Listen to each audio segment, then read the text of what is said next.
Was there an Adam? Was there an Eve? Or did we evolve from what we conceived? Either way, we got what we needed when the sun shone down on the Garden of Eden. Hey, everybody, this is Harvey Sluggo Wasserman talking to you again on the Grassroots Emergency Election Protection Zoom call. This is our 69th. This will be broadcast as usual on the Progressive Radio Network, my Solartopia Green Power and Wellness slot, which is Thursday, 5 p.m. Eastern Time. We are now at 2 p.m. Pacific Time, where it is pouring down rain. Thank goodness for major miracles. This is the nicest rain I've ever seen, actually, in Southern California, and hopefully it'll carry all the way through our calls. Today we have a tremendously, as always, full agenda.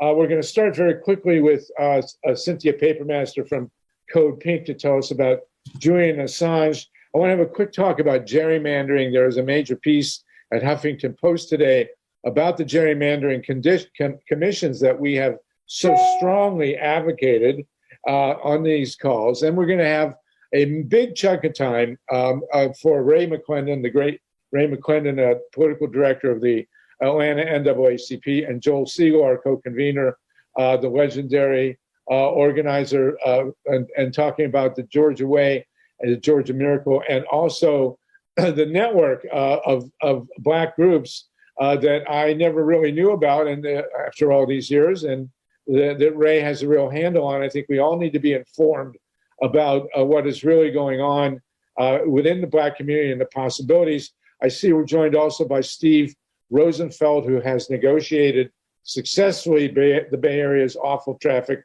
which is actually worse than Los Angeles at this point, by the way.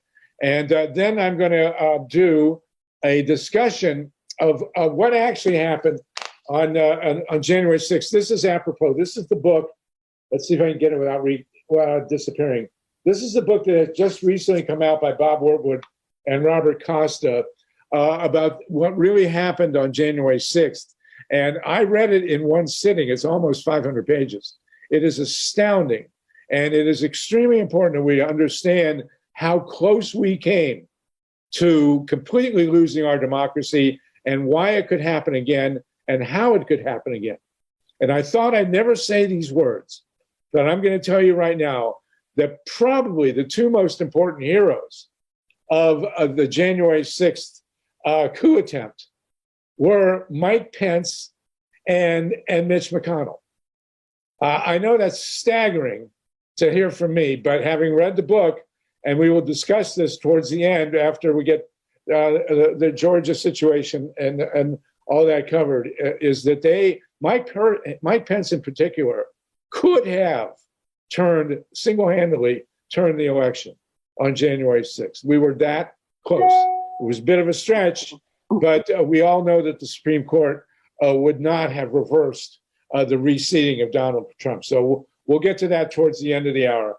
A couple of small things to start with, and then we're going to go to Ray McClendon, Joel Siegel, and Steve Rosenfeld to talk about the realities of the Georgia Way and the publication that's about to come out this week. So Cynthia Papermaster, you're in Berkeley, where it's also raining, I believe. Can you tell us, quickly update us on the situation with Julian Assange? We have 51 people on the call, by the way, so there you go. You're muted, Cynthia. Okay, now I'm unmuted. Now I'm unmuted. Thank you, Sluggo, for inviting me to speak for 1 minute. I'm going to keep it at 1 minute. The situation with Julian Assange directly impacts whether we have a democracy, because press freedom is at stake. And he's got an extradition hearing this Wednesday and Thursday in London. You know, he's been held in Belmarsh prison, which is the worst prison in England, for all this time in solitary confinement, and he has never been convicted of anything. So his extradition hearing is coming up on Wednesday, and there were rallies all over the world this last week in preparation for that happening. We had one in Oakland.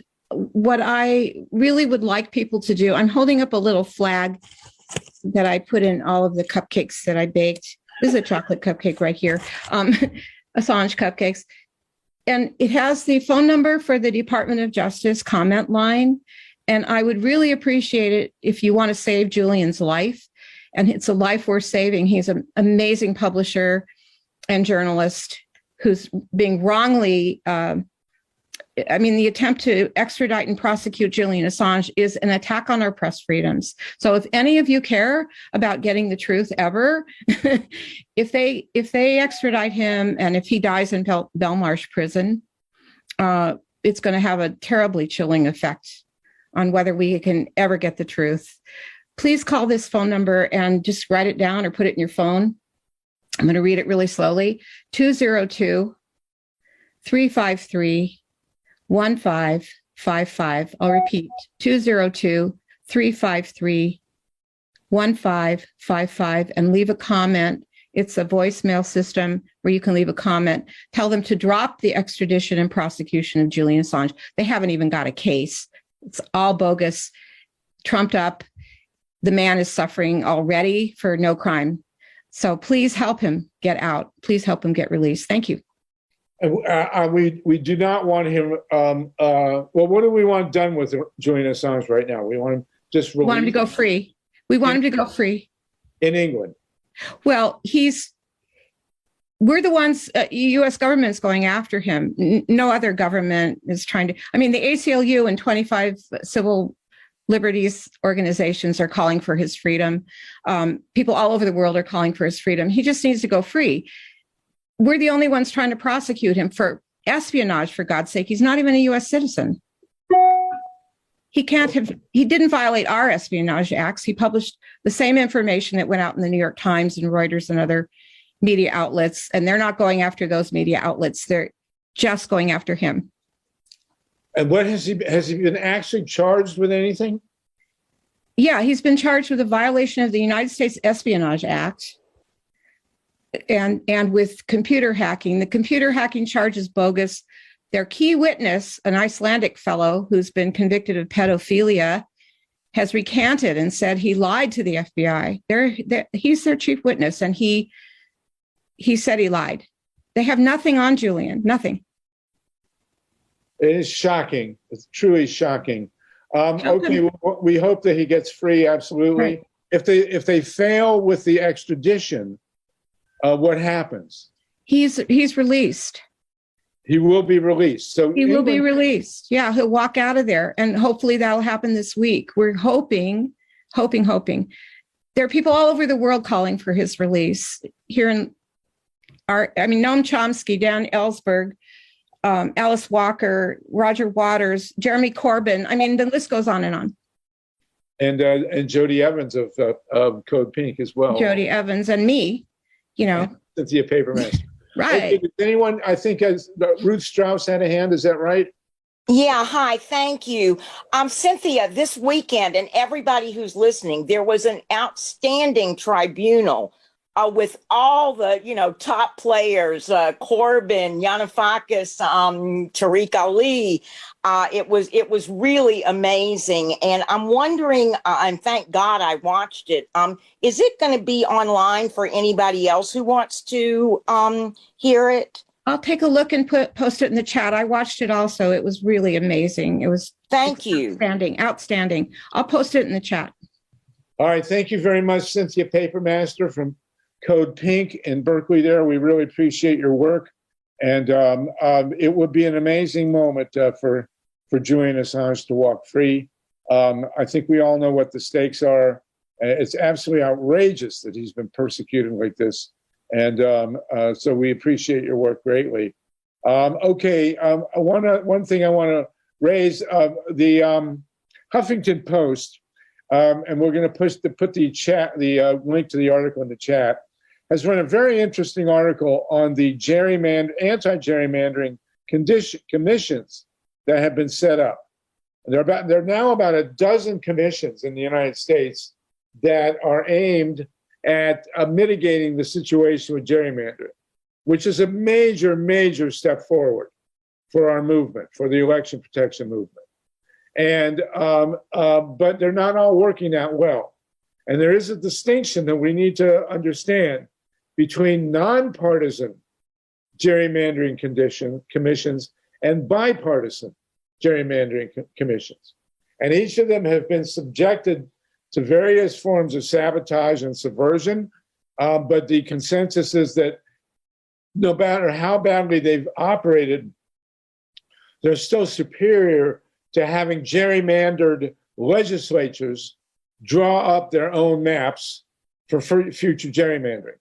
So if we can, guys, Steve and Mike, if you can put the link to the Huffington article on gerrymandering in the chat, we all need to look at it. My understanding is that the commission that still works best is one of the very first, which is the multi-partisan or nonpartisan commission in California that was set up by referendum for both the state legislature and the congressional districts in 2008 and 2010 with money for the campaign from Arnold Schwarzenegger. So, but we need to look at, Steve just put it in there, Huffington Post independent redistricting commissions. We need to look at this seriously. We can, as a movement, it's important that movements take credit for what they accomplished. There is no doubt that these commissions would not exist had it not been for the election protection movement. But, you know, when you win, that's only the beginning of the struggle. And these dozen commissions or so are facing serious hurdles. And we need to look at them and we need to understand them as we proceed, because I don't have to tell you how important it is. Okay? All right, now let's move on to the pièce de résistance here, the major presentation. We have Joel Siegel, Ray McClendon, and Steve Rosenfeld on with us from the Georgia Way project. I believe that you're expecting publication this week of a pub, and also I want to hear more. We want to hear more about the inherent implanted network of Black organizations that can make this kind of organizing go forward. Ray McClendon, if you'll take the ball, please, first from Atlanta, and give us take all the time you need and tell us what's going on. Okay, thanks, Harvey. And as always, it's a pleasure to be with everyone. Thanks for everyone's support on what we got done in Georgia and what we're continuing to do by investing time and resources in communities, primarily of color, to make a difference with relational organizing and therefore keep people engaged. As you know, a critical part of what we accomplished was not an overnight success. It was based upon years of involvement by grassroots organizers, trusted messengers in their communities that had relationships with different segments of the communities, and therefore they could get out and have a trusted message that was put out in different communities, and that translated into votes in both November and in January. We've continued the year-round efforts that led to what we call the Georgia Way. And the reason that, and Steve can talk to you a little bit about the Georgia Way, but it really is more of a guide to be utilized by other states now that they can build upon, where they can use some of the techniques that we've been able to employ here in Georgia and hopefully accomplish some similar things. And I've got some very practical things that I want to bring up that will enlighten folks, especially related to the infrastructure that's already available in some of these other states. But before I do that, I wanted to see if Steve, you wanted to give a quick overview of where we are with finalizing the copy editing and the layout, and then we can talk about some of the reasons why this is so important right now. Sure. Thanks, everyone. I'm borrowing a friend's office, so it's a little dark in here. Yeah, so right now, this week, Andrea Miller and her staff are putting together, sort of laying out, some photos and getting it ready. So we will have PDFs that can be distributed within a matter of days. And what this is it's a way of campaigning that, as Ray said, is based on certain types of community outreach and organizing. And I wrote a recent piece that should be published later today, maybe tomorrow at the latest, that talked about how this was being used and to great positive effect in Virginia right now, but not necessarily in the epicenters of, where the gubernatorial candidates are campaigning. In fact, the turnout percentage-wise among communities of color in some of these counties that have been targeted by Andrea Miller and her democracy centers, it's 2.5 times what it is in the Metro DC area. That's really extraordinary. And these are voters who are on nobody's maps. So they're not counted as likely voters by the parties, and they're not by the candidates. Yet, if you speak to folks the right way, which means you listen and you validate their concerns and you work with them in a slow way to solve some of their problems and stay engaged, they will respect you and hear about your agenda. And that means turning out and making a plan to vote. So what we're doing is we're trying to get this out to a few people, because Andrea is very active in Virginia. Ray is working with this with many groups in Georgia. So just sort of a last minute little push to up the involvement.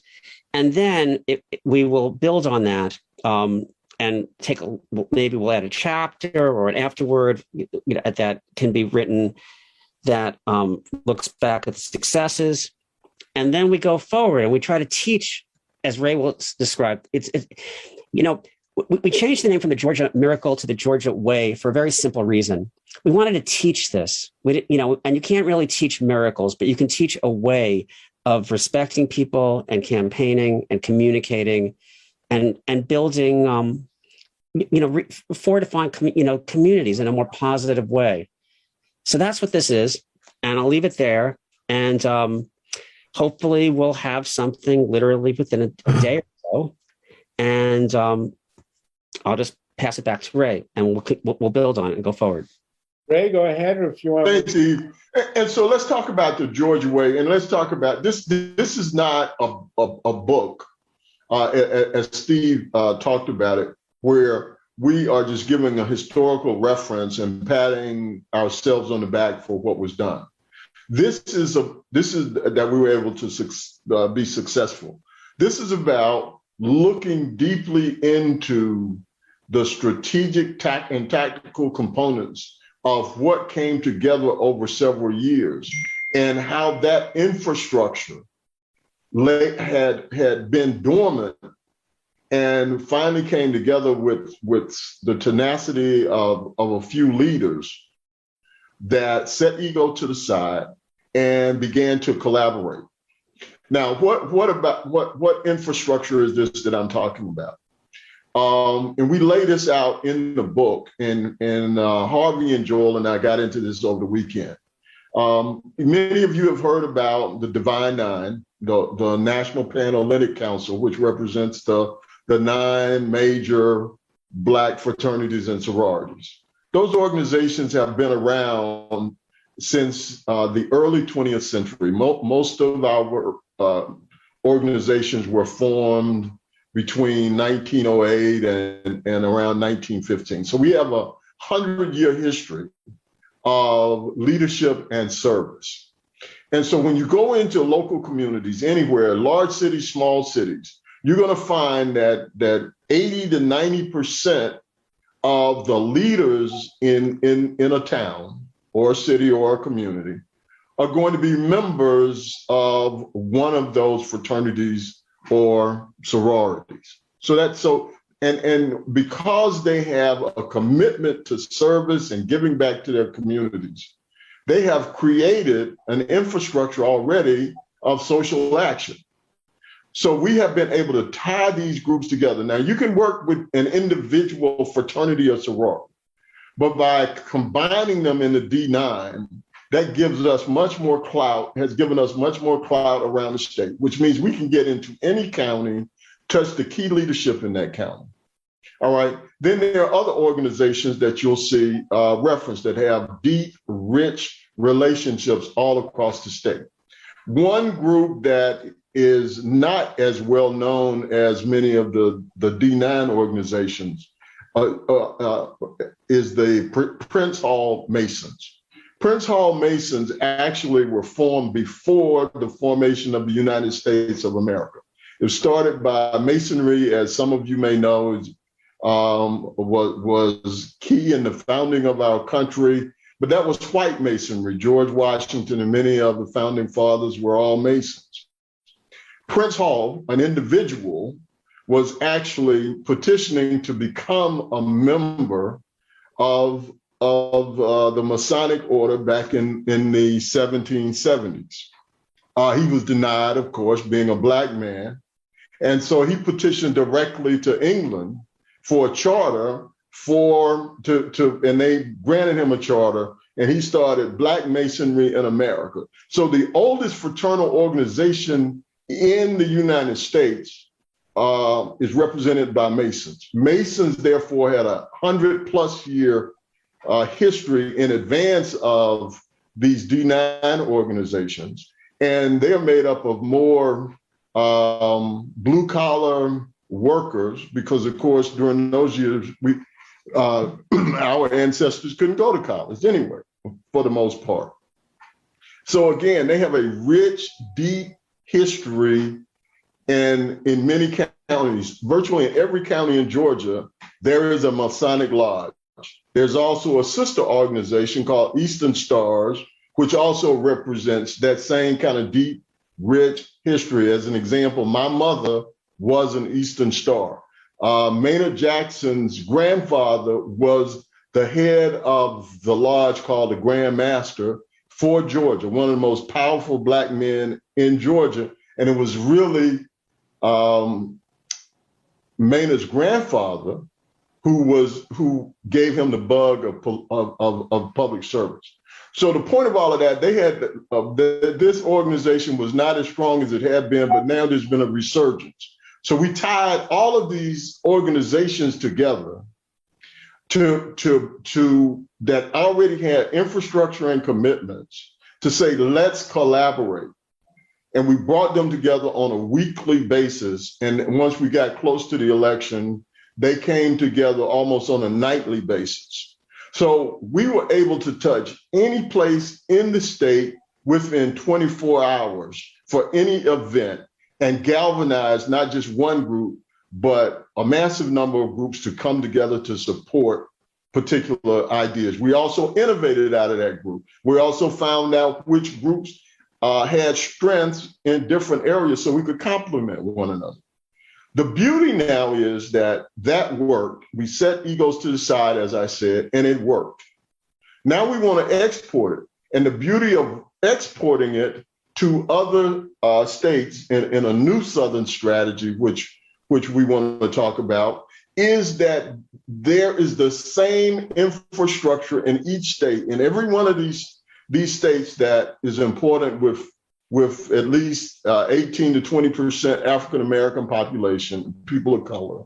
There will be a Masonic lodge in virtually every county or major town. There will be members of the D9 organizations, and they will have social action committee chairpersons in every state. And they will have statewide leaders who are responsible. There is a Grand Master of the Masons in North Carolina, in South Carolina, et cetera. So the point is now to connect key leaders from Georgia with key leaders in those other states, and to have them understand how we collaborated so that we can start that. Great example is that we are putting together something with Andrea Miller's group right now, Center for Common Ground, to get the Divine Nine infrastructure here that we put together to talk over the weekend for this last push on get out the vote for Virginia. So we're using the strategy right now that was employed in Georgia. We're continuing to work with it customize it, and have it evolve in order to be more effective going forward. Now, we are putting together some other things that Joel is leading us on. The book starts it. What Andrea Miller's CCG and Democracy Centers are doing will be a key component, because what we want to do is take the relational organizing that we have started in Georgia, use the digital platform that Andrea has put together, and really put this whole strategy on steroids in the battleground states that we intend to target. So that's the reason that the book is so important to get out now, to tie it in with what Andrea is doing, and to ultimately begin to do webinars and symposiums to really identify and have peer-to-peer interaction between leaders from Georgia and their counterparts in these other states over the next several weeks, so that going into 2022, we'll be much more effective than we were from what we started in Georgia. Well, that's really incredibly exciting and powerful. What can people on the call do? What form will the book be in that people are with us? We have 59 people on the call right now. What can people do to get this document and spread it around? Harvey, I can answer that. It will be a PDF initially, and what will happen is Joel is creating an organization, Lift Every Voice for Democracy, that will have a website and a lot of resources that will become a vehicle for teaching this Georgia way. And so therefore, there'll be the interviews that went into this, which were done by Mike Hirsch and are on video. So there'll be a repository of resources. The biggest thing about this book that we didn't mention is it's not third person talking about this. It's actually excerpts of interviews from these videos that Ray conducted and Gloria Tenubo conducted and Mike Hirsch filmed. And so all you're doing is reading the words of just people like yourselves who did this work and what they found and what were their challenges and what were their solutions. And you could feel their energy and the necessity of it. And that's different. It's not a campaign manual that's in some third person, kind of clinical thing. It's really the personal words of everybody and their commitment over time and through the present. So that's what makes it a little bit different too. We hope that people who see this will see themselves in it. And very good. Yes, I've read the book. I think it's terrific. Very tactile, very usable, very immediate. And I think the strategy, I've suggested, Ray, that you and Andrea start to maybe co-convene a periodic, a frequent, by the way, a Zoom call with your network, and really mobilize that. And Tatanka, to bring in the indigenous community with that would be spectacular. I got to point out, today is October 25th. It is 1 week and 1 year until the 2022 election. And I think we all know what the stakes are in the 2022 election. We cannot afford to see the House of Representatives slip away. And the gerrymandering situation has really made it an even steeper climb than it was in 2020. So this kind of networking is absolutely essential. Joel Siegel, did you want to add to this dialogue? Sure. Well, I'm glad that you have rain, Harvey. Yes. God knows we need it. Water is somewhat of an important commodity. Well, I want to thank Steve, because I don't know many people who will write a book as important as this without remuneration, and that is something I'm trying to raise money.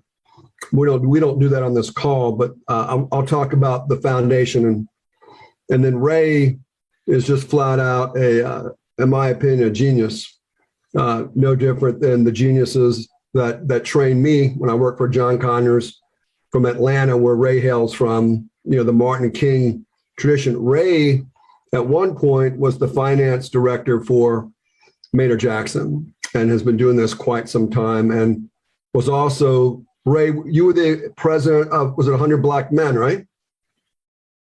They're one of the most influential African-American organizations in the country. But let me give everyone some very good news. The foundation that we've started, we have 501c3 that James Fukuda has been on this call many times. On the foundation board, I'll just give you an example of some of the people who have just joined our foundation board. We have Leo Woodbury, the leading African-American minister in South Carolina who chased out the Klan and has the largest GOTV network in all of South Carolina, and a confidant of Al Gore. We have Vernon Goff, who's probably one of the most powerful African-American women in the nation, whether it's raising money. She's worked with P. Diddy and all kinds of celebrities and dignitaries. And Bernard Simonton, the former president of the Alabama NAACP, joined this weekend. Charles Stevenson, former chief of staff to Ron Dellums, former chair of the Wake County Democratic Party. Willie Fleming, former chair of the North Carolina Black Political Caucus. Now, I just named you only a small, thank you, Mike, for that compliment. Our goal will be to raise anywhere between $20 and $30 million. I know it sounds like a lot, but there are people who could cut that check in their sleep. You know, and I could cut that check in my sleep. Okay, well then, would you go to many times actually? Well, then I'm going to drug you now. It sounds like a lot of money, but it's not. I guess two last points. One is, every time the GOTV happens in the midterms and during the presidential election, I will get a call, colleagues will get a call. We need money in South Carolina to get the black vote out. We need to pass out sandwiches or water. Now, the Democratic Party or neither party will fund black GOTV efforts. So if neither party are going to fund black GOTV efforts, then we have to fund them ourselves. And we're not going to wait for anybody to fund our movement but us. And if Bernie Sanders probably raised more money than anybody, I think, in the history of anyone running for president because of small donations, I think their average was $17 or $27 or less, then we can do that as well. We cannot depend on elected officials and the big machines anymore because they don't know what they're doing. If you put millions of dollars into television commercials, which is what the Democratic Party does, often they do it in the wrong TV, like they do it where people aren't going to really watch it, who need to watch it. That's nonsensical. So now there are two major donors who are going to help fund. I can't name them right now. They have to be confidential, but I would say it's 85 to 90% certain. I'm trying to get to Tom Steyer to fund our operation. Imagine if, I think Ray calls it the Southern Crescent, the swing states. If we get the black vote, Hispanic vote, students and progressives, we win. Because what we have right now, the punditocracy, or I call it the manipulotocracy, they have already said that the far right wing are going to take over the House of Representatives. That's their prognostication, which we cannot accept because that means the far wrong. I call them the wrong wing, not the right wing. So this project is immensely important. The book's great. We need to do the documentary. Ray and the group that we founded a few weeks ago will be holding symposiums on the Georgia way. So we're going to start teaching people in the swing states like real soon about the Georgia way. But thanks so much, Harvey and everyone else, for sticking with us. Okay, so thank you, Joe. I want to real quick before I get back to Ray, there is a very interesting article on the internet. I think it's at Common Dreams by Ryan Grimm, Grimm, about cinema, Senator Sinema, and fundraising. And his contention is that grassroots, small donor fundraising is now outstripping corporate money. And he traces it to the Obama campaigns you know, when Obama in 28 and 12 went to the internet, and actually it really started with Howard Dean, who ran initially on internet-based small donations. And then, of course, it really hit the big time with Bernie in 2016 with the $27 average donation.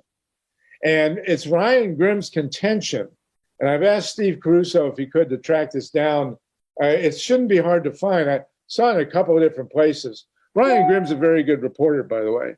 And his contention is that cinema is going to start to change her positions because she's being outstripped by donations coming in from the grassroots to people who oppose her. But, you know, one of the great revolutions that Bernie did lead is a shift in fundraising. Well, as I say, Obama, Howard Dean, Obama, and then Bernie, is that we may now be in a reality here, and especially when you hear elucidation of a network like Ray has just talked to us about, where grassroots internet-based fundraising may outstrip corporate fundraising. This would be what's called a revolution. And it's really worth looking at. It's really worth talking about, because certainly this Georgia Way piece of literature that you guys have produced could be a major part of that kind of push. Okay, I'm going to take it back to Ray, but first, Susan Shamblin in Florida. You've got a hand, please, Susan. Hi, yes, my question is, I so appreciate the Georgia Way. I'm wondering if anyone has looked at that in light of gerrymandering and if the Georgia Way can overcome gerrymandering. I understand how it can work for statewide races, but I don't understand for like a gerrymandered district. Ray, do you want to comment on that? When you say how could it work, what specifically do you mean? I mean living in an area that's so gerrymandered that it is difficult because a state where, like I'm in North Carolina, where it's grouped so that it's difficult to overcome. I mean, no matter who you get out to vote, they've gerrymandered you and put you in a place where it's still to be impossible. I got you. And so here's what we've got to do. We've got to let our voices be heard at the state legislatures, and to not just focus on the national races, but also focus our attention on flipping some state rep and state senate races. We've already begun that process here of running some people for different offices at the state level. So we've got a whole slate of progressives and candidates of color that are running across the board. So that's one thing we got to do. And unfortunately, we're going to have to use our voices in protest. We have a special session of the state legislature coming up in November, and we're already using these same organizing tactics to begin to plan protests around the special session in November and planning for the regular session in January, because there are a couple of other issues that, in addition to the gerrymandering and redistricting, that we need to address. So this is going to be an ongoing battle. It's going to be uphill, where Republican legislatures are dominant. But if we're not organized, we know what the outcome will be. If we're organized, we've got a fighting chance. Very well said. Steve and then Joel. Steve. Yeah, I would give you some numbers here, Susan. in a lot of the reporting that I've done, if you take a look at what is the impact of gerrymanders as a percentage of voter turnout, people have done academic studies and they've quantified some of this. The worst voter ID laws tend to strip off, if you will, between 1 to 3% of what would otherwise be likely turnout. The corollary number for gerrymandered districts, and this tends to be state legislative studies, is somewhere around 8 to 10%. So that's a starting line advantage in terms of the number of voters in a particular party that are seen as loyal and likely to turn out. So what does that mean? It means that when you look at pre-election day polls that don't really discriminate at that level, and they say that the Democrats are kind of leading by 10 points, maybe more in some of these areas and that are, gerrymandered, like where you're talking about, it means that maybe after turnout, it's going to be close within like 2 or 3 points because you have to subtract. But what we saw, and we saw this in 2018, the turnout was so high in so many places like Pennsylvania that it actually overrode those barriers. So even though people in the polls were leading in like the low teens in Western Pennsylvania, these are people running for Congress, they won by 2 or 3 points. And so that's really, when you think about it, that's the size, how high the wave has to be turnout wise. And then the question is, how does this relate to the Georgia way? Well, if you're campaigning and talking to people about local issues and things that really mean something to them, and they think that your candidate or you as an organizer are validating their concerns and offering them some possibility of hope, you'll increase turnout in ways that are not on the sort of mainstream map, the mainstream pollsters, the mainstream political parties, the mainstream political consultants. So that's what it is. That's where it fits in, and it's not a guarantee, of course, but it's moving in that direction, and that's how high. So again, if you really think about it, the metrics, 2 to 3 points on voter ID and those kinds of exclusionary barriers, another 7, 8, 9, sometimes 10 points on the most gerrymandered states, and that comes from a lot of political scientists and all the data crunching folk. Right. Thank you. And you got to remember also that the number one creature of gerrymandering is the US Senate, where you have 50 Republicans and 50 Democrats, but the 50 Democrats represent 42 million more people than the Republicans. I mean, that is the ultimate embodiment of gerrymandering. And then if you throw in the filibuster, I did want to throw in one thing, by the way. I've been reading that the filibuster, even Manchin, is starting to move apparently to mitigate his support of the filibuster. And if you ever get into an argument about it, the filibuster basically can be vaguely defended if you have an actual dialogue between the parties. But in the current situation, where you have 50 Republicans who have absolutely no interest in any kind of dialogue, and are basically behaving like it's Night of the Living Dead and not budging on anything, the filibuster becomes a cancer. Not that it's any great shakes to begin with, but the presumption might be that while there's dialogue and you should have bipartisan, multi-partisan agreement, but we've seen it in these since 2020, there has been zero a possibility at all for any kind of movement from a single Republican. And in that situation, the filibuster becomes absolute death. And that, of course, is a piece of the whole gerrymandering situation that is the reality of our current government. Joel Siegel, did you want to pipe in on that? Just briefly, I think Stephen nailed it. The empirical evidence that you can circumvent gerrymandering by massive GOTV would be the fact that Democrats are in control of the House and the Senate. So every time they gerrymander, there's still historical epochs of time where the Democrats control the House and the Senate.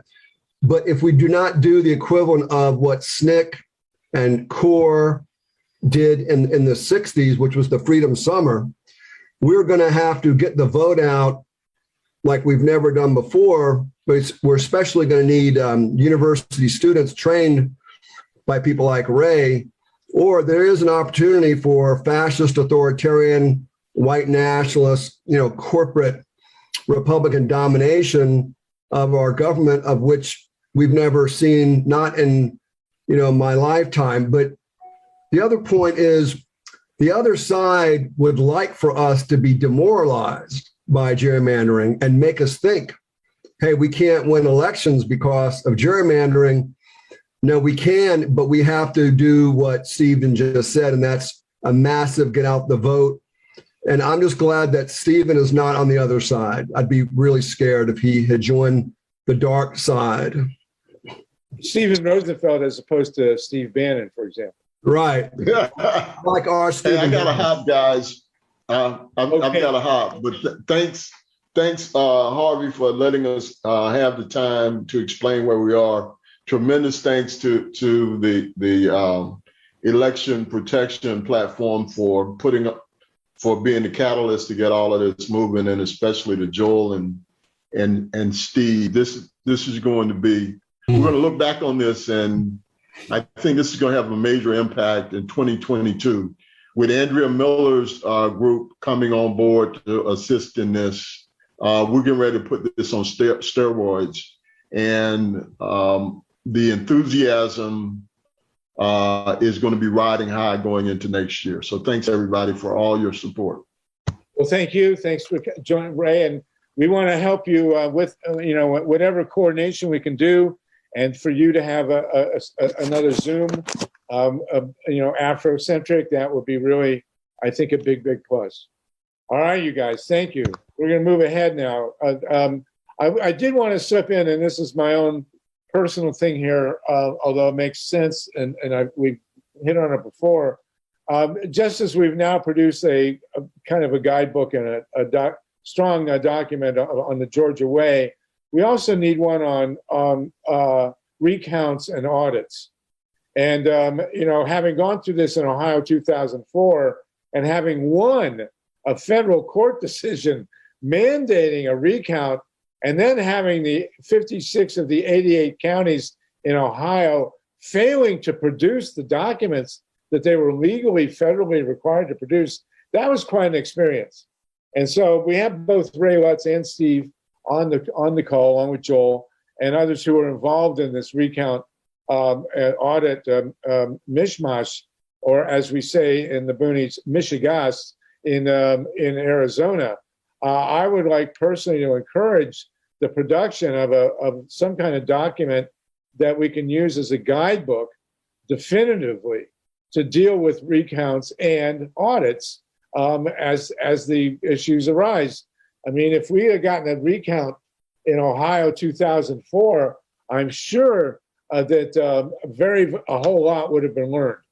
And what we've seen in Arizona is how not to do a recount, which the cyber ninjas certainly made very, very clear, and B, the reality that a small group of people, in this case, John BRAKEY, Ray LUTZ, and Steve Rosenfeld, could go into a place and really, with the help of Bennett and other people, and really show that a recount is being done wrong, and what recount really could accomplish. And I want to read. We're going to talk in a minute about January 6th and what really happened.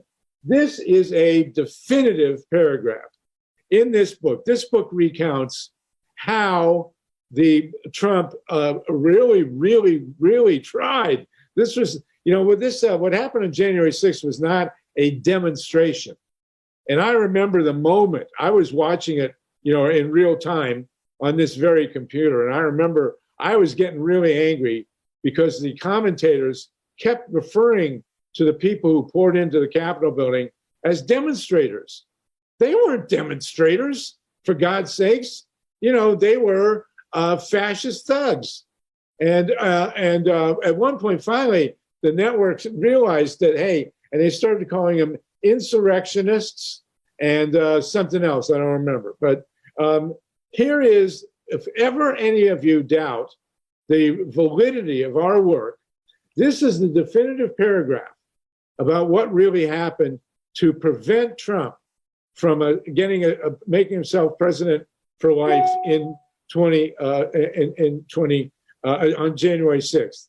And this is, I'm going to read it verbatim. I don't usually do this, but the next day, Thursday, November 12th, election security groups, including from the Department of Homeland Security's Cybersecurity and Infrastructure Security Agency, in other words, the core of the core here, and the National Association of State Election Directors, released a joint statement that said, and I quote, "The November 3rd election was the most secure in American history." And the quote continues, "All of the states with close results in the 2020 presidential race have paper records of each vote." That's the key. There were paper records of each vote, allowing the ability to go back and count each ballot if necessary. For God's sakes, this process allows for the identification and correction of any mistakes or errors. And then it says, in bold type, it added, quote, "There is no evidence that any voting system deleted or lost votes, changed votes, or was in any way compromised." And then Trump fired the guy who wrote that. But the reality is that we won, because we didn't have paper ballots in Ohio 2004, or in a lot of cases in Michigan, Wisconsin, and Pennsylvania in 2016.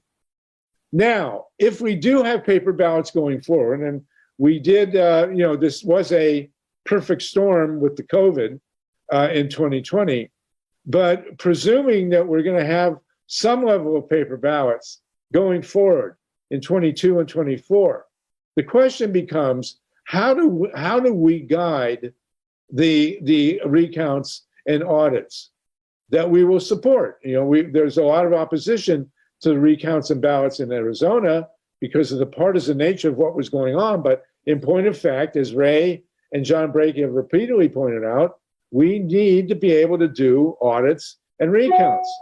So Lynn Feinerman, you had your hand up, and then Eric, and then Joel. Yes, I really understand the reason for this work. I don't need to be convinced of it. What I'm more concerned about is that vis-a-vis the January 6th committee, the House committee, the special committees, that it's all being sent to Garland, and there doesn't seem to be a lot going on. To hold Bannon in contempt of Congress is kind of petty, considering all the he's done. And that's number one. Number two, look at Daniel Baker. He's being sent up to prison for just suggesting that maybe online, that maybe somebody ought to go out and confront the insurrectionists. On the other hand, none of those other insurrectionists is getting the kind of time that Daniel Baker is getting.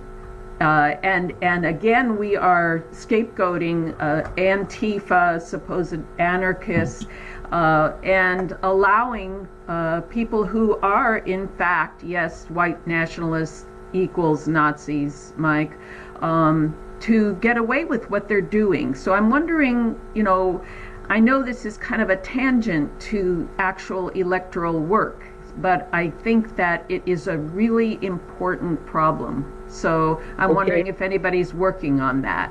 Well, let's move on and we'll come to it. Thank you, Lynn. Eric Lazarus, and then Rick Gunts and Joel. So back to your question about what is best practice for post-election audits. I would love to give a 6 or 7 minute presentation in some future about how post-election audits can be done extremely quickly. I'm not talking about forensic audits. I mean statistical risk limiting audits can be done very quickly on election night I mean, I'll explain it in more detail. All right. Well, we'll in a devote highly transparent way. Thanks.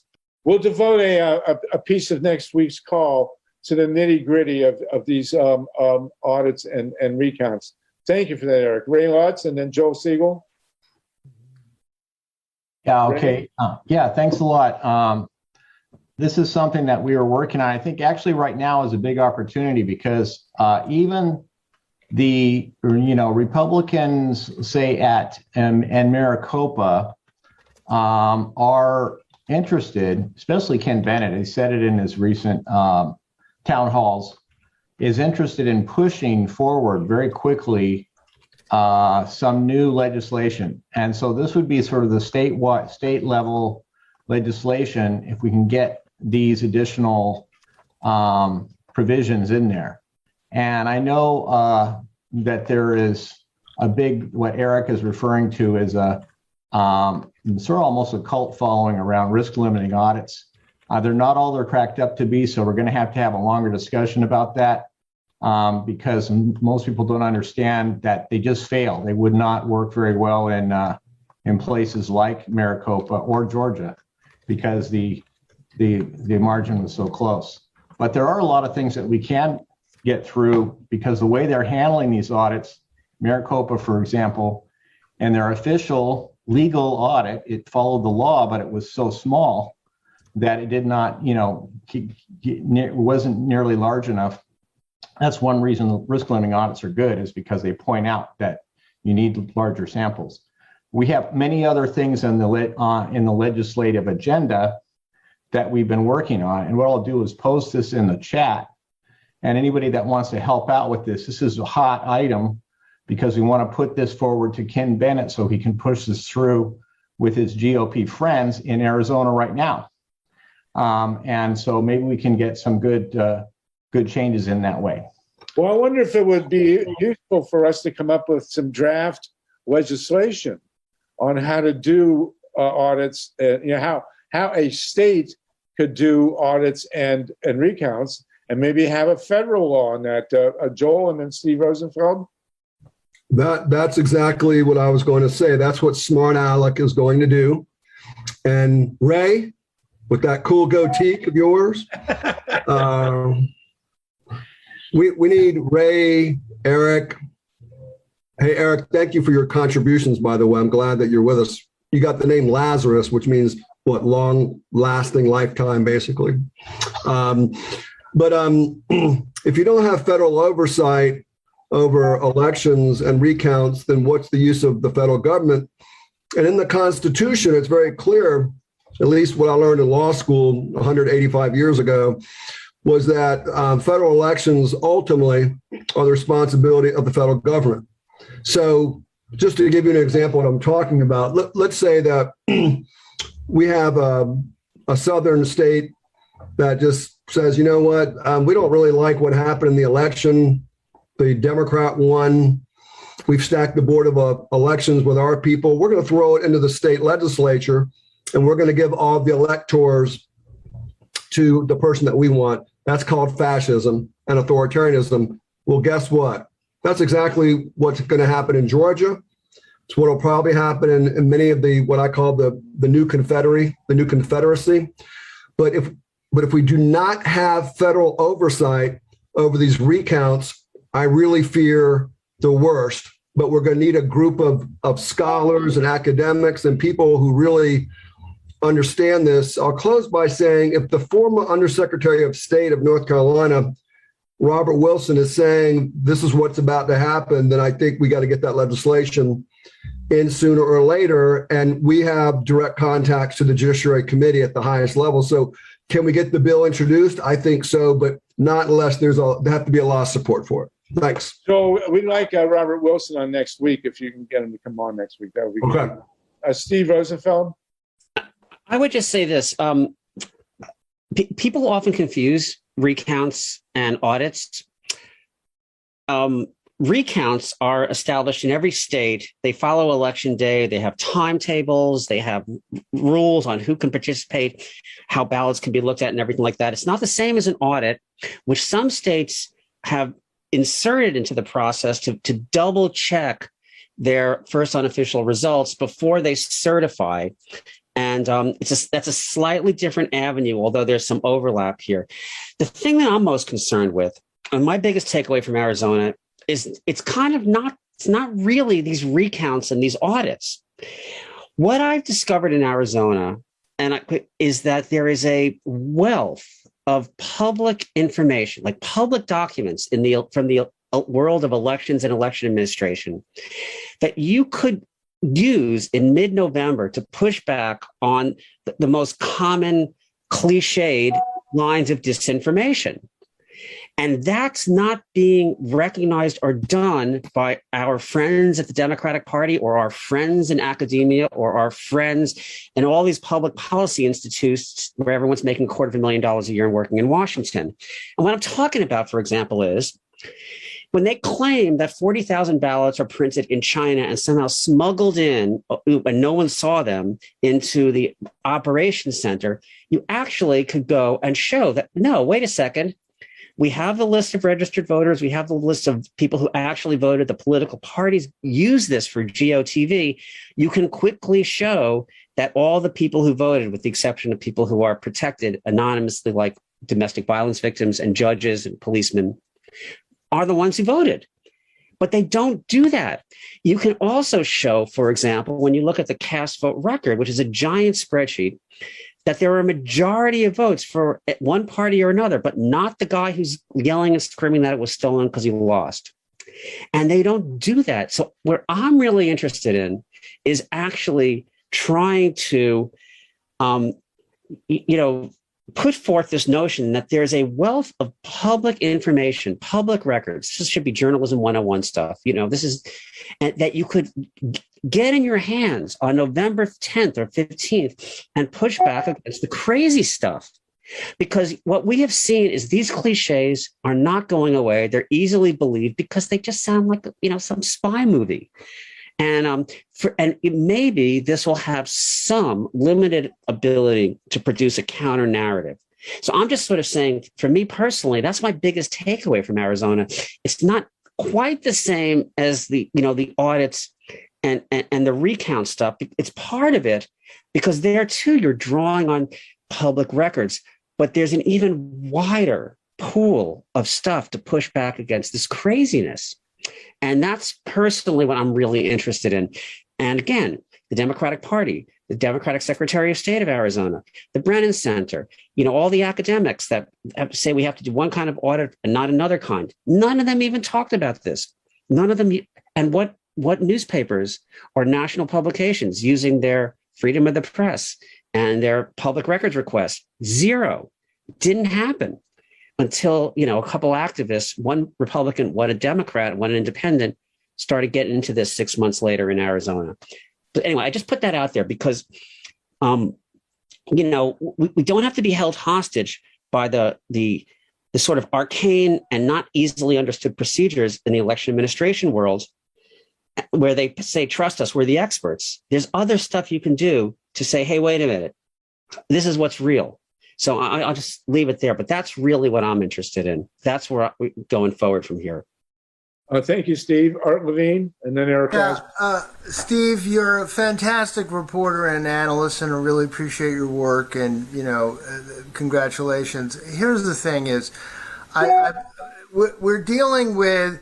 You're acting on an assumption that rational arguments and presentations can make a difference in incredibly weaponized social media conspiracism that now dominates the GOP and other, and so on.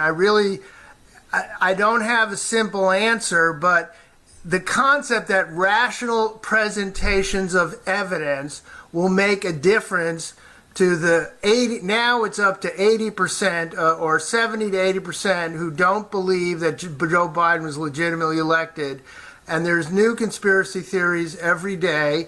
And the new Facebook exposures are proving that Facebook and other social media are doing very little, except until it's way too late, to stop the conspiracism that's built into it. So I'd urge you to really I posted some suggested from a Medium article I did. You really need to understand the scope and power of the conspiracism that is now dominating politics, that also has a feedback loop. And so that's like Mike Rothschild's new book, David Nywert, Ruth Ben-Ghiat, new book on some people are saying about conspiracism. We're in an entirely different new world that has not really, it's like the Burt Society was years ago. That was on mimeograph. It's a totally different world, and we currently can't, these kind of notions, which are valuable, but that assumes there'll be people in good faith willing to buck their own political base to get this information out. You know, Art, I got to tell you something. I need to respond to this. I appreciate what you're saying, but you know what? You're giving too much power to the other side, and the people that you think are doing this stuff are not as many, or as there are far fewer of them than you think. If you really look at who put forth most of the garbage from Arizona, it was a half dozen to a dozen people who basically said, we can get rich as social media personalities. We've got some big money from behind us from a couple of these libertarian millionaires who are just nuts. And that's what fueled a lot of that. The thing here is, Art, I wrote books about Facebook disinformation in 2016. Right. I'm not unaware of, how that whole architecture is designed to empower extremism. But all I'm saying is that there's a potential for the people who call themselves reasonable Republicans, and many reasonable Republicans now call themselves independents, to actually look at this information at what's real. I mean, at some point, and maybe I could be wrong here. I think there are a lot of people who still want to believe in facts, want to believe in science, want to believe in honesty. The thing here, Art, is the biggest thing I see is this: the people on the right they're posting all this garbage because they have these talking points that they get from people like Dr. Shiva and all these other people, and they post on Telegram. They have no specific understanding of what they really mean in the world of election administration, but they repeat them like they're stealing lines from Rush Limbaugh so they can sound smart at lunch, when in fact there is nothing going on our side as a counterpoint to that vacuum. Everything on our side is calling those guys names and idiots and grifters, and they're defending the election administration, protocols that are opaque. They're hard to understand. They don't convince anybody of anything. So I'm saying, let's at least try. Yeah, I think you're right. We should try to get facts out there. But but in terms of it's running across everything, including the vaccines and COVID and everything, is mere facts aren't sufficient. And the people on the progressive side need to have better strategies, which right now, from my reading, unfortunately, it seems like one by one you can individually extract people from conspiracy thinking if you know them personally. But on a mass level, we're not doing a good job about it. I don't have a simple answer, but that is what we'll face. I think the literature says, may I please? Go ahead. The literature says, and there's great people like John Cook, co-author of the Conspiracy Theory Handbook, who does research on this stuff. And one of the key ideas is pre-buttal, that if you can predict in advance what the shitty arguments the other side is going to say. No four-letter word. You got to watch those four-letter words, but go ahead. So I like pre-buttal. That's good.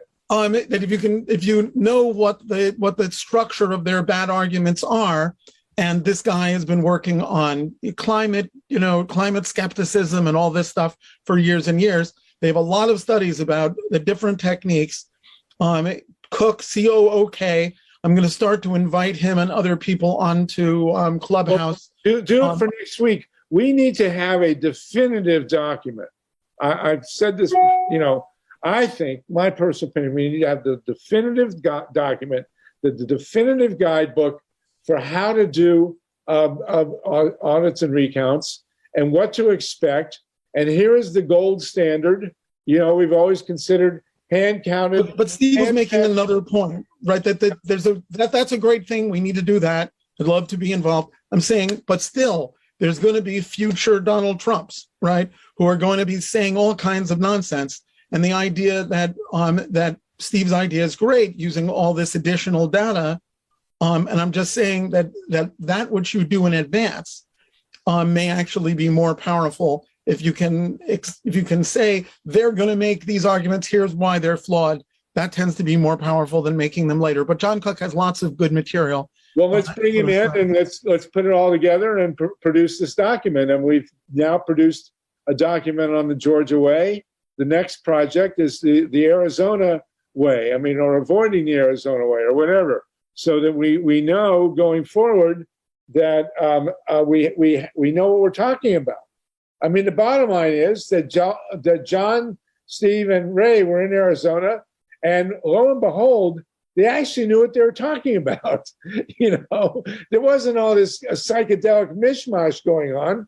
They had experience. They had a way to do this rationally, and the truth does set people free in the long run. So next week we're going to have a definitive down home a discussion on exactly what's involved with a credible recount and audit, and we're going to put it pointed towards being in concrete form. Joel can put it into legislative form, and we will have a brick wall that these people are going to run into in 22 when they try to steal these things through confusion and whatever. But of course, at the core of it, again, is that we need to defend hand-marked, hand-counted paper ballots. That with digital scanning. I mean, there's no rocket science there. Without that, we wouldn't have, we'd all be headed to prison with Donald Trump in the White House, and we wouldn't have the luxury of this. I do want to welcome Howie Hawkins. Good to see you, Howie. Wendy Liederman, good to see you from Florida. So many of our great regulars, Claire Tobin, Myla, everybody. Oh, and Thomas Pogge, good to see you with us here today. Zach Caldever from Berkeley, happy to have you on. Don't be hurt if I miss your name, but George Ripley, Michael Fox, good to see all you guys. Okay, Justin LeBlanc, you want to continue with this? Yes. So there's a context that we really need to get clear on a lot of this, and that is our laws don't come from people. They don't come from masses. They don't come from numbers. They come from billionaires. No matter what polls, that the billionaires decide the laws. So in that context, you want to talk about pre-buttals. Well, the issue here is no matter what kind of document that we can come up with that says this is the gold standard, if nobody's actually doing it, it's not a pre-buttal. So what we really need, and this is maybe something Steven Rosenfeld or Harvey Branscombe can give us a little more detail on, is how close are we to actually implementing not just that gold standard of paper ballots, maybe towards things like hand counts or other certain popular checks that we don't have to just have the kind of debate that we had in Arizona where, oh, is the elections office hiding information from the people who want to do the audit, even if we don't trust the people to do the audit? Well, we mistrust the elections office more. And so what we really actually need is true implementation of solutions so that we can have the pre-buttal. There's no argument to be made. Right, and that's why we need legislation. Absolutely. And so we from this call can evolve a process to draft this document of what really is a credible recount and audit. And here's the legislation, and we go federal and we go state by state. I want to say hi also to Dorothy Reich as well. Thank you for that. Susan Pinchon and John Tribula. We're down to, I'm not going to be able to get to my definitive exploration of January 6th. We'll have to wait for that for next week, but we'll still be dealing with it, I'm sure. Susan and then John. I'll make this quick, Harvey, because it will be continued next week, it sounds like, which is an important discussion. But one problem that we're up against is there's a big division in the community of people who are involved in recommending audits to states as to what the best type of audit is. So when you talk about coming up with a gold standard, Ray LUTZ and John BRAKEY would want to see ballot images right at the top of that list. And I'm speaking for you, Ray, so you can speak up. And then there are people on the Great Divide who only want to see risk-limiting audits, which only audit one race on a ballot, typically, are complex and obscure, hard to understand. So unfortunately, if you try to set a gold standard, there are going to be a lot of people who disagree, which doesn't mean you shouldn't try to do it. But I'm just wanting to make that point. It's not like there's just a clear-cut route to this that everyone will agree on. Thank you. Well, that's a very well stated, Susan. That's certainly worth looking into. We'll definitely do it definitively. Howie, Sluggo, I got a couple real quick announcements. One is PDA needs to use this Zoom room, so we're going to have to get out on time. Number one. Number two, Mike Fox has an announcement about some voting rights rallies coming up. So we'd love to get to him if we could. All right, let's do John Pribula and then Mike Fox. You'll be able to jump in and then followed by Maya Reason. Go ahead, John. John Pribula. What I'm concerned about is ALEC. I'm having trouble remember the acronym. This is the organizations that is writing the laws for the extreme legislators to introduce into their state legislatures. And I need to know more about how to stop ALEC. And maybe that could be brought up in a future meeting. Well, we've started Smart ALEC, which is going to be, Joel Siegel is going to be running that, where we're going to draft our own legislation. So, John, maybe you should be in touch with Joel, but we'll talk about this next week, and maybe we can start to do the rudimentary groundwork on definitive recount / audit legislation. So that's going to be a big chunk of our time next week. John Fox. Thank you. Bye. Thank you, John. Thank you for that. And come back to Earth one of these days. You're always out in space there. Mike Fox, did you want to make some announcements? Yeah, thank you so much, Sluggo. Just really quick, the massive coalition that's been working these voting rights rallies across the country, hundreds and hundreds of them, are going to be targeting the recess when Senate and House are going to be back between the 6th of November and the 13th of November coming up. If anybody wants to participate in something locally, they just want to give me an email at mikefox@pdamerica.org. We'll get them cooking. All right? Quick and to the point. All right, thank you. I guess Mike Hirsch, I didn't realize you're taking the room from us, so we're not going to have a kibitz time. Is that right? Mike Fox, what time do we need to be out of here? All good, Mike Hirsch. Thank you for the concern for PDA, but by the top of the hour, it should be fine if he wants to kibitz. Oh, yeah, we'll definitely be out by the top of the hour, so we'll be, that's not a problem. Thank you, Mike. Cool. I want to point out we still have 60 people on this call, which is astounding. And at least half of you are awake, so it's great to be with you. Maya Reason. Oh, thanks, Harvey. For those of you who might have missed the announcement at the beginning of this call, Nina Turner is going to be in Santa Monica this coming Saturday afternoon, and everybody's invited. I just put a link in the chat to buy tickets, and if you can't make it, you can still donate to the wonderful Nina Turner's campaign. And Susan Pynchon, you raised something that kind of got me to think that a while back I saw something about some professor of mathematics, some great mathematician who had critiqued risk limiting audits, and as I recall, and thought that they were really kind of not a good approach. And I wonder if you or Ray can comment on that. Am I wrong? Do you know anything about that particular? I think we should stop bad mouthing risk limiting audits until we actually have someone here, like the people Eric, excuse me, Eric. Let me try to chime in. We've heard a lot of disinformation about the audit so far. Eric, you can't jump in. Go ahead, Mila, and then we'll get to you, Eric. So I'm just wondering if either Ray or Susan can refresh my memory about that. Thank you. Well, let me try to answer. Maybe we should save this for next week because it's very complex. And Ray, go ahead. I see you nodding. I also want to note, Ray, that John BRAKEY has joined us. John, good to have you with us. It is. it's a difficult topic to deal with, and most people don't understand them. Even the people that are promoting them, it's rare to find someone that has actually worked through the math and has looked at it.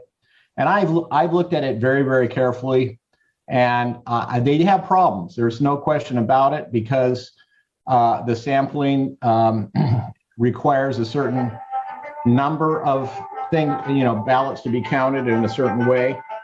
And if you have many small districts like we have, and the big surprise to me when I was investigating RLAs, despite all the good stuff that I heard about them, is that they don't try to audit all the contests. Only the top two, the ones in Colorado, which are the gold standard, only do one statewide and one countywide contest. And so they're not even the gold standard is not that great. So we want kind of a mixture of, like in California, we have a 1% manual tally audit where they do 1% of all of the precincts. That does coverage of all of the contests to some extent. And then to work that into an escalation. But it's so hard to do these that even though they risk limit some of the math, they add so many other risks that it's difficult. So it's just a fact that I think that they, despite all the hoopla around risk limiting audits, is that they're so difficult to implement that they will just die of their own weight. Now, I'm a proponent of ballot image audits. I think that we can improve the cybersecurity of the images so that will work. And so that's my point of view. I'll put it in the chat. I think I already put in the chat the paper called The 4 Fatal Flaws of Risk Limiting Audits, and you can take a look at that. Thank you. Okay, well, clearly we're headed for a really deep dive into this topic. We'll do it next week, but I have no problem continuing the discussion right now. We will sign off in about 8 minutes off the recorded version of this, but then we got another 20 minutes where we'll just give it away. And anything that comes up is, at this point in time, is perfectly fine. Fatima, Justin, and then Eric. Okay. I didn't know if you wanted me to just give a quick update on, what's going on in the yes, in Virginia. Yeah, in Virginia. Yeah. So as some of you may know, this is an off-year election. The governor's race is going to be the tightest one. It's in a dead heat. McAuliffe is slightly ahead, depending on which poll you look at. There's about 30 of them. So the concern is that his opponent, Youngkin, well-known, he's also known as Trumpkin, for good reason, and that he, there's between 12 and 17% of undecideds, which could easily give the win to Youngkin. So we're really trying to get the vote out. I mean, that's our strategy right now. Raising money, I've been raising money for Hala Ayala. I think she still needs money. I think Terry needs more money than anybody does. I think Mark Herring is going to be okay in his race. He's about 8 points ahead of his opponent as of this time. So yeah, that's pretty much it. In terms of mobilizing African-American voters, we did a major social polls this last Sunday for early voting. We've had early voting in Virginia since late September. And yeah, we're just hoping for the best right now. I mean, the race to look at really is the gubernatorial, is between McAuliffe and Youngkin. I mean, if you can give money to Terry, if you can, if you're in Virginia and can go out and canvass, that's great. Sorry? Okay. We don't pitch for money on this call. Oh, okay. Sorry. Okay. Then if you're able to go out, and if you're in Virginia and can go out and canvass, if you're close enough and you can drive here and you can canvass, we could really use your help. We could also use your help on phone banks. So thank you. Sure. Thank you, Fatima. I did want to welcome John BRAKEY before the recorded part. And John, is there anything we're talking about next week? We're going to really do a deep dive. We're going to try on audits and recounts, and we want to produce a definitive document and some legislation on that could be federal on what really needs to happen with audits and recounts. Is there anything you want to throw in there? John Brakey? Not particularly. I just jumped on, is tied up with some calls in some other states. I heard a little bit what Ray says, and I'm just here joining everybody else, and thank you for calling on me. Okay, is that mountain lion that's coming towards you across the mountain, is that real behind you? No, it's just the background of my green screen room. Okay. Is all it really is. All right, so listen, Jeffrey, real quick, and then Justin, we're going to carry you over till the unrecorded part because we're going to sign off here. So Jeffrey Barker, real quick, you want to jump in? Then we're going to sign off. If only we could do, even if we get rid of Citizens United, what's the chance that it won't come back in the future? I mean, actually, the point of the Ryan Grimm article, which we cited in the chat, it appears to be, and he's a pretty good reporter, that small donations are starting to outstrip corporate donations. And if that's the case, that's a big deal. And everybody should look at the article. We'll discuss it again, this topic next week. But if in fact that's the case, in Citizens United, it's still a big deal, obviously, and it's really bad, but maybe we can start to diminish the power of corporate donations by flooding them with small donations. So listen, thank you for that, Jeffrey. Like for example, us, the grassroots, donating more than the corporations. Yes, en masse. In other words, 1 million donations of $27 will trump, one donation of $26 million. So hopefully that's a trend that will turn into a movement. Let's put it that way. And so everybody, let's discuss that next week. Everybody should take a look at this Ryan Grimm article. And because Christian Cinemas, Stephen has posted in the chat here, has come forward and actually advocated taxing unrealized gains over $1 billion a year. And, that's been out of character for her. That's how she originally campaigned, but then she seems to have sold her soul. But now what Ryan Grimm is saying is that that's starting to become obsolete. Let's put it that way. And that the small donations have suddenly become more important than the large ones. That would be, as a historian, I'll have to tell you, that would be a great day in the morning, as they say in church. So at 3:38 Pacific time, I want to thank Mike Hirsch and Steve Caruso for engineering this call once again. Joel Siegel, my co-convener, Tatanka Bricka with us, Ray McClendon, so many of you great people, Susan Pinchon, Lynn Feinerman, who have spoken up. And we're going to sign off now from our recording. This has been the 69th Grassroots Emergency Election Protection Zoom call. We next week will be at the same time, same place, 5 p.m. Eastern, 2 p.m. Pacific time. The link will be mailed to you on Friday night and then again on Sunday night. And with the topics, if you have topics you want to discuss, email me directly, Solartopia@gmail.com. I am Harvey Sluggo Wasserman. I have been looking for the first time in the history of our calls, sitting here in my dining room in Los Angeles. I have been looking at rain throughout the entire call. It has been deeply gratifying. And Paul Newman's shaking his head, clapping his hands downstream from this by reason too. Yeah, you can't see me, but I'm jumping up and down with joy. Yeah, man, this rain is, you can't imagine until you move to Southern California or Nevada how welcome rain can be. So thank you again, everybody. We still have 56 people on the call. We're going to sign off now, turn off the recording. We will see you next week, same time, same place. Was there an Adam? Was there an Eve? Or did we evolve from what we conceived?